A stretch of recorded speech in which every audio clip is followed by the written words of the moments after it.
اب یہ دیکھیے ہماری امت کے اندر جو سوچنے سمجھنے کے منہاج ڈیولپ ہوئے ان میں یہی ڈفرینسز آئے.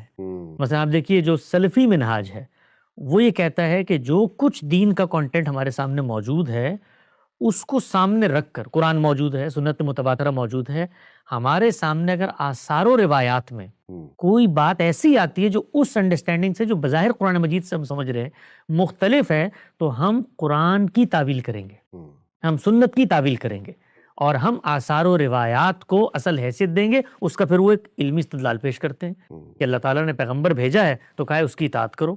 تو پیغمبر کی نسبت سے اگر میرے تک کوئی چیز پہنچ چکی ہے تو میں تو اس کی روشنی میں قرآن کا جائزہ لوں گا. تو اس سے ایک منہاج ڈیولپ ہوا. صحیح. ایک دوسرا منہاج ڈیولپ ہوا.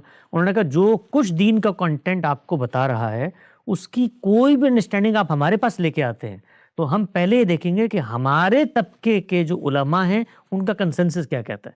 تو وہاں پہ روایت اصل تھی، آثار اصل تھے، یہاں اجماع اصل ہو گیا.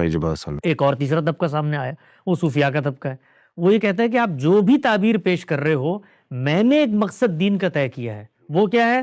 وہ تقرب اللہ ہے اور خدا کی ذات کا عرفان حاصل کرنا ہے. تو اگر آپ کا یہ طریقہ مجھے اس تک نہیں پہنچا رہا تو میرے پاس ایک اور طریقہ موجود ہے جس سے میں اس ہدف کو حاصل کر لیتا ہوں. تو اس سے ایک منہاج ڈیولپ ہوا. تو ہمارے پاس جب آپ آتے ہیں، کوئی بھی دنیا کا طبقہ آتا ہے تو اس سے پہلی گفتگو اس موضوع پہ ہوتی ہے کہ بھائی وہ منہاج کیا ہے. تو ہمارا منہاج کیا ہے اس کو بڑی وضاحت سے ہم نے اپنی کتابوں میں بیان کیا ہے. ہمارے استاد نے اس کے اوپر 40-50 سال صرف یہ نہیں کہ اس کو بیان، اس کا اطلاق کر کے پورے دین میں دکھایا ہے کہ قرآن مجید کی کیا حیثیت ہے، خود قرآن کیسے بتاتا ہے، اس کی اس حیثیت کو ماننے کے کیا لوازم ہیں کہ پھر قرآن مجید قطعی الدلالہ ہوگا، اس کی متعین قرات ہوگی، وہ میزان فرقان حکم مہیمن بنے گا، اس کی روشنی میں چیزوں کو پرکھا جائے گا، اس کے اندر کوئی چیز مشتبہ نہیں ہو سکتی، وہ محکمات میں سے ہے. تو یہ اس کے نتائج نکلیں گے. روایت ہمارے سامنے آئے گی تو پھر اس کی پلیسمنٹ ہوگی کہ پیغمبر صلی اللہ علیہ وسلم کا منصب کیا تھا، آپ کی ذمہ داری دین کے ابلاغ کی تھی. یہ ہو کیسے سکتا ہے کہ کوئی ایسی چیز جو دین کے اندر مختلف ہے اس کو روایت میں مختلف سمجھا جا رہا ہو؟ یہ ہو ہی نہیں سکتا. چنانچہ پھر ہم نے روایت پر اطلاق کر کے دکھایا کہ وہ چیز مختلف ہے ہی نہیں. اس پس منظر میں سنت کو سمجھنے کے کیا اصول ہیں، قرآن کو سمجھنے کے کیا اصول ہیں، حدیث کو سمجھنے کے کیا اصول ہیں، اس پہ ایک پوری کی پوری میتھڈالوجی ڈیولپ کی ہے. اس کو لوگ پڑھیں.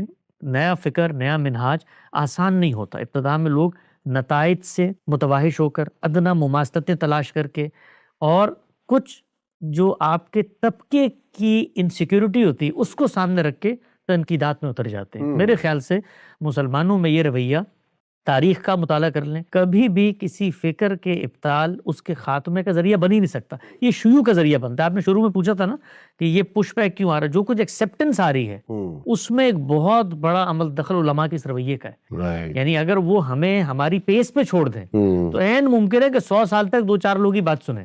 وہ جب آگے بڑھ کے ڈیفینسو ہوتے ہیں، تنقید کرتے ہیں، غیر جانبدارانہ تنقید نہیں کرتے، الزام تراشی کرتے ہیں، نیت محرکات پہ حملہ آور ہوتے ہیں، تو پھر کچھ لوگ آگے بڑھتے ہیں، کہتے ہیں ہم بھی دیکھتے ہیں. وہ دیکھتے ہیں تو بات مختلف نظر آتی ہے تو وہ قائل ہو جاتے ہیں. تو رستہ روکنا ہے اگر تو ایک ہی طریقہ ہے کہ ہم سے دور ہو جائے، ہمیں اگنور کر دیں، شاید وہ فکر کا شیوع نہ ہو. لیکن جب آپ اتریں گے تو پھر اس کے بعد آپ کے مخاطبین بھی شعور رکھتے ہیں، وہ بھی ایک زندگی رکھتے ہیں. ان کو آپ ایسا نہیں کر. ہم خود مدارس کے پڑھے ہیں، جس پس منظر سے ہم اٹھے اس وقت گاندھی صاحب کی فکر جو ہے ہمارے لیے اسی طرح سے، ہم بھی جگہ جگہ کھڑے ہو کے اس کی تردید کر. لیکن جب تنقید ہی کی غرض سے پڑھنا شروع کیا تو پتہ چلا بات ہی مختلف ہے.